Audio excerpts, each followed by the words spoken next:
R1 আৰু R2 ব্যাসাৰ্ধ বিশিষ্ট দুটা বৃত্তৰ কালি R ব্যাসাৰ্ধযুক্ত বৃত্তৰ কালিৰ সৈতে সমান তেতিয়াহলে কোনটো তলৰ কোনটো সমান হয় সুধিছে আমি R1 ৰ কি হৈ যাব পাই R1 স্কয়াৰ হ'ব ন প্ৰথমটোৰ কালি R1 স্কয়াৰ প্লাস দ্বিতীয়টো ঠিক একেদৰে পাই R2 স্কয়াৰ হ'ব হেতু কাৰ সৈতে সমান বুলি কৈছে যোনটো নতুনকৈ আমি পাম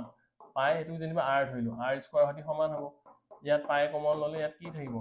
R1 plus R2 whole square থাকিব এফালে থাকিব পাই R স্কয়াৰ হেতু পাই কেনসেল হ'ব R square equal to R1 plus R2 whole square হেতু তাৰপিছত আহি গ'ল 38 নম্বৰ